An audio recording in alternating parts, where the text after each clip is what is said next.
ఆకాశవాణి ప్రాంతీయ వార్తలు చదువుతున్నది కనపర్తి రాణి. ముఖ్యాంశాలు. ఆంధ్రప్రదేశ్లో శాంతి భద్రతల అంశంపై ముఖ్యమంత్రి నారా చంద్రబాబు నాయుడు ఈరోజు శ్వేతపత్రం విడుదల చేయనున్నారు. తెలంగాణలో 3 విడతల్లో రుణమాఫీ పూర్తి చేస్తామని ముఖ్యమంత్రి రేవంత్ రెడ్డి తెలిపారు.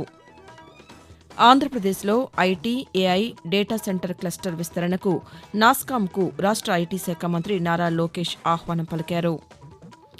తెలంగాణలో ఈ ఏడాది కొత్తగా 6.5 లక్షల ఎకరాల ఆయకట్టుకు సాగునీరు అందిస్తామని రాష్ట్ర భారీ నీటిపారుదల శాఖ మంత్రి ఉత్తమ్ కుమార్ రెడ్డి తెలిపారు. అల్పపీడనం ప్రభావంతో ఆంధ్రప్రదేశ్, తెలంగాణ రాష్ట్రాల్లో మోస్తరు నుంచి భారీ వర్షాలు కురిసే అవకాశం ఉందని వాతావరణ శాఖ వెల్లడించింది. వార్తల వివరాలు. ఆంధ్రప్రదేశ్లో శాంతి భద్రతల అంశంపై ముఖ్యమంత్రి నారా చంద్రబాబు నాయుడు ఈరోజు మధ్యాహ్నం 3 గంటలకు శ్వేతపత్రం విడుదల చేయనున్నారు. రాష్ట్ర సచివాలయంలో శ్వేతపత్రం విడుదల చేయాలని ప్రభుత్వం నిర్ణయించింది. గడిచిన 5 ఏళ్లలో శాంతి భద్రతలపై రాష్ట్రంలో వ్యవహరించిన తీరు, అక్రమ కేసులు, పౌరులపై నమోదైన కేసులు తదితర అంశాలపై శ్వేతపత్రం విడుదల చేయనున్నారు. తెలంగాణలో 3 విడతల్లో రుణమాఫీ పూర్తి చేస్తామని ముఖ్యమంత్రి రేవంత్ రెడ్డి తెలిపారు.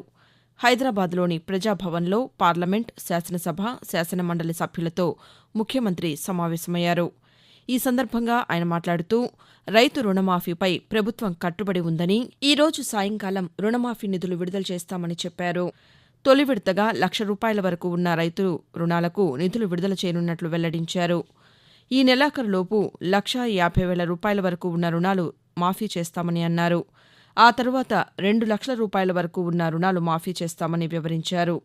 రైతు ఆత్మగౌరవాన్ని నిలబెట్టేందుకే రుణమాఫీ చేయనున్నామని ముఖ్యమంత్రి వెల్లడించారు. ఆగస్టు నెల దాటకుండానే రైతు రుణమాఫీ పూర్తి చేస్తామని తెలంగాణ ఉప ముఖ్యమంత్రి భట్టి విక్రమార్క తెలిపారు. హైదరాబాద్లో నిన్న ఆయన పాతికేయులతో మాట్లాడుతూ రుణమాఫీ హామీని అత్యంత పారదర్శకంగా అమలు చేయనున్నామని తెలిపారు. రేషన్ కార్డులు లేని 6 లక్షల మంది రైతు కుటుంబాలకు కూడా రుణమాఫీ అందిస్తామని తెలియజేశారు. ఆర్థిక ఇబ్బందులు ఉన్నప్పటికీ అధికారంలోకి వచ్చిన కొద్ది కాలంలోనే హామీలు అమలు చేస్తున్నామని వెల్లడించారు.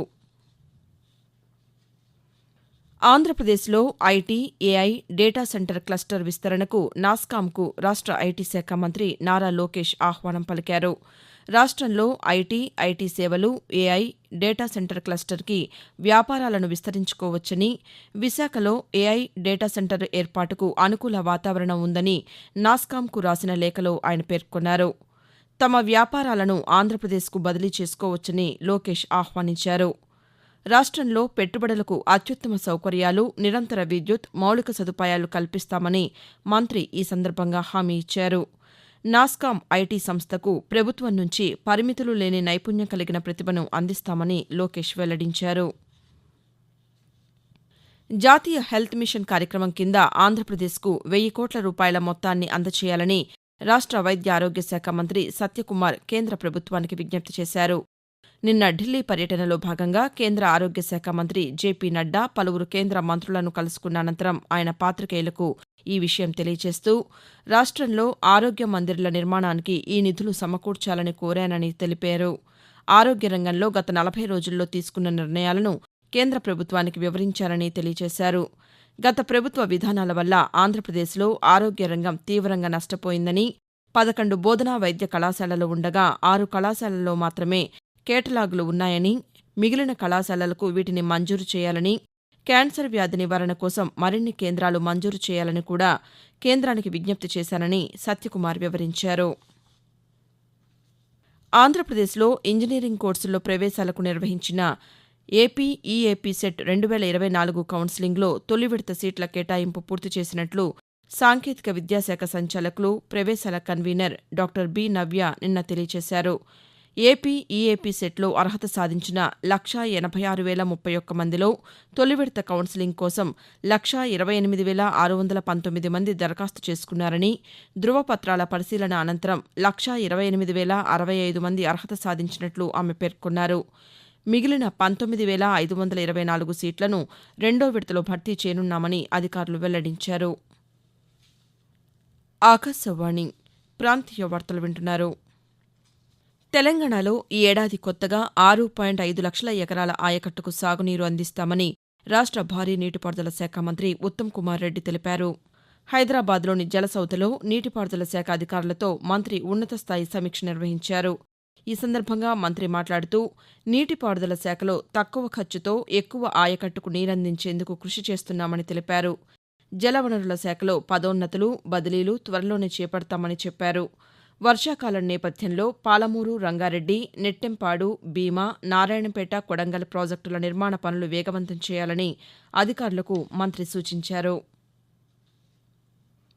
జాతీయ స్థాయి విద్యా విధానం కింద అమలు జరుగుతున్న సంస్కరణల పట్ల విద్యార్థులకు అవగాహన కల్పించే ఉద్దేశంతో ఆంధ్రప్రదేశ్ వ్యాప్తంగా అన్ని పాఠశాలల్లో ఈ నెల 22వ తేదీ నుండి శిక్షా సప్తాహ కార్యక్రమం నిర్వహించాలని రాష్ట్ర విద్యాశాఖ ఆదేశించింది.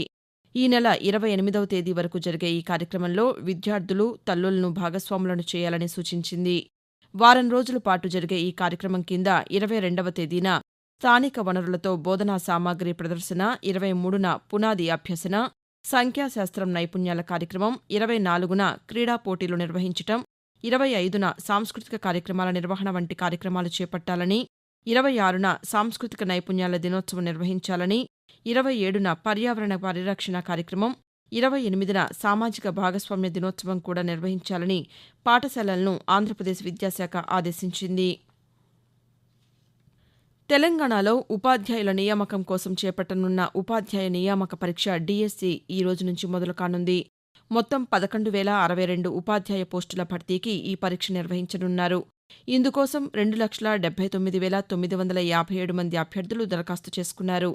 వీరిలో స్కూల్ అసిస్టెంట్ పరీక్షకు 1.60 లక్షల మంది, సెకండరీ గ్రేడ్ ఉపాధ్యాయ పోస్టుల కోసం 80,000 మంది దరఖాస్తు చేసుకోగా మిగతా వారిలో భాషా పండితులు, వ్యాయామ ఉపాధ్యాయులు ఉన్నారు. తొలిసారిగా కంప్యూటర్ ఆధారంగా జరిగే ఈ పరీక్ష కోసం అధికారులు విస్తృత ఏర్పాట్లు చేశారు. పరీక్షకు బయోమెట్రిక్ విధానాన్ని అమలు చేయనున్న నేపథ్యంలో అభ్యర్థులు పరీక్షా కేంద్రాలకు ముందుగానే చేరుకోవాలని విద్యాశాఖ సూచించింది. సూపర్ 6 ఎన్నికల హామీల్లో భాగంగా ప్రకటించిన నిరుద్యోగ భృతికి తమ ప్రభుత్వం కట్టుబడి ఉందని ఆంధ్రప్రదేశ్ కార్మిక, కర్మాగార, బాయిలర్స్, వైద్య బీమా సేవల శాఖ మంత్రి వాసంశెట్టి సుభాష్ తెలిపారు. గుంటూరు జిల్లా మంగళగిరి తెలుగుదేశం పార్టీ జాతీయ ప్రధాన కార్యాలయంలో నిన్న జరిగిన పాతికేయుల సమావేశంలో ఆయన మాట్లాడుతూ రాష్ట్రంలోని పలు కర్మాగారాల్లో జరిగిన ప్రమాదాల పట్ల ఆవేదన వ్యక్తం చేశారు. గత ప్రభుత్వం నిబంధనలకు విరుద్ధంగా జారీ చేసిన లైసెన్సుల వల్ల ఇలా జరిగిందని అన్నారు. పరిశ్రమల్లో నిర్వహించే సేఫ్టీ ఆడిట్పై సాంకేతిక నిపుణుల పర్యవేక్షణలో విశ్లేషణ చేస్తామని, అన్ని ఫ్యాక్టరీలు, బాయిలర్స్ పర్యవేక్షించాలని అధికారులను ఆదేశించినట్లు మంత్రి వెల్లడించారు. వాతావరణం. అల్పపీడనం ప్రభావంతో ఆంధ్రప్రదేశ్లో రానున్న 2 రోజుల పాటు కోస్తాంధ్ర జిల్లాల్లో అక్కడక్కడ భారీ నుంచి అతి భారీ వర్షాలు, మిగిలిన ప్రాంతాల్లో మోస్తరు వర్షాలు పడే అవకాశం ఉందని అమరావతి వాతావరణ కేంద్రం వెల్లడించింది. తీర ప్రాంతాల్లో ఈదురుగాలులు వీచే సూచనలు ఉన్నాయని, లోతట్టు ప్రాంత ప్రజలు అప్రమత్తంగా ఉండాలని సూచించింది. భారీ వర్షాలపై అత్యవసర సహాయం కోసం 1070 అలాగే 112 నెంబర్లకు కాల్ చేయాలని రాష్ట్ర విపత్తు నిర్వహణ అధికారులు తెలియజేశారు. మరోవైపు తెలంగాణలో 5 రోజుల పాటు భారీ నుంచి అతి భారీ వర్షాలు కురుస్తాయని హైదరాబాద్ వాతావరణ కేంద్రం ప్రకటించింది. కుమరం భీం, ఆసిఫాబాద్, మంచిర్యాల, జయశంకర్ భూపాలపల్లి, ములుగు, భద్రాద్రి కొత్తగూడెం జిల్లాల్లో భారీ నుంచి అతి భారీ వర్షాలు కురుస్తాయని తెలియజేసింది. జిల్లాలో అక్కడక్కడ గంటకు 30 నుంచి 40 కిలోమీటర్ల వేగంతో ఉరుములు, మెరుపులతో కూడిన వర్షం కురిసే అవకాశం ఉన్నట్లు వెల్లడించింది. ప్రాంతీయ వార్తలు ముగించే ముందు ముఖ్యాంశాలు మరోసారి. ఆంధ్రప్రదేశ్లో శాంతి భద్రతల అంశంపై ముఖ్యమంత్రి నారా చంద్రబాబు నాయుడు ఈరోజు శ్వేతపత్రం విడుదల చేయనున్నారు. తెలంగాణలో 3 విడతల్లో రుణమాఫీ పూర్తి చేస్తామని ముఖ్యమంత్రి రేవంత్ రెడ్డి తెలియజేశారు. ఆంధ్రప్రదేశ్లో IT, AI, data centre cluster విస్తరణకు నాస్కామ్కు రాష్ట్ర ఐటీ శాఖ మంత్రి నారా లోకేష్ ఆహ్వానం పలికారు. అల్పపీడనం ప్రభావంతో ఆంధ్రప్రదేశ్, తెలంగాణ రాష్ట్రాల్లో మోస్తరు నుంచి భారీ వర్షాలు కురిసే అవకాశం ఉందని వాతావరణ శాఖ వెల్లడించింది. ఆకాశవాణి ప్రాంతీయ వార్తలు ఇంతటితో సమాప్తం.